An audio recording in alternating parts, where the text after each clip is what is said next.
ini menambah fenomena kasus pemukulan guru, kasus kekerasan terhadap guru dari murid atau orang tua murid.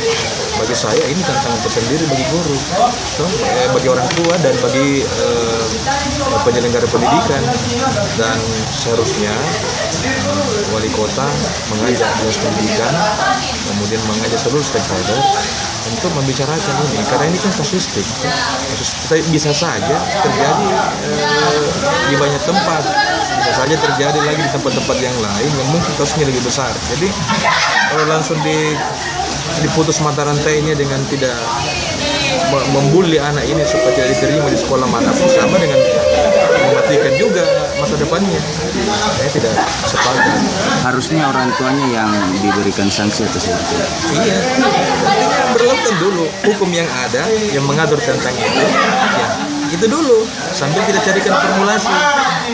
Ya, ini tidak bisa mengambil keputusan yang gegabah dan tergesa-gesa.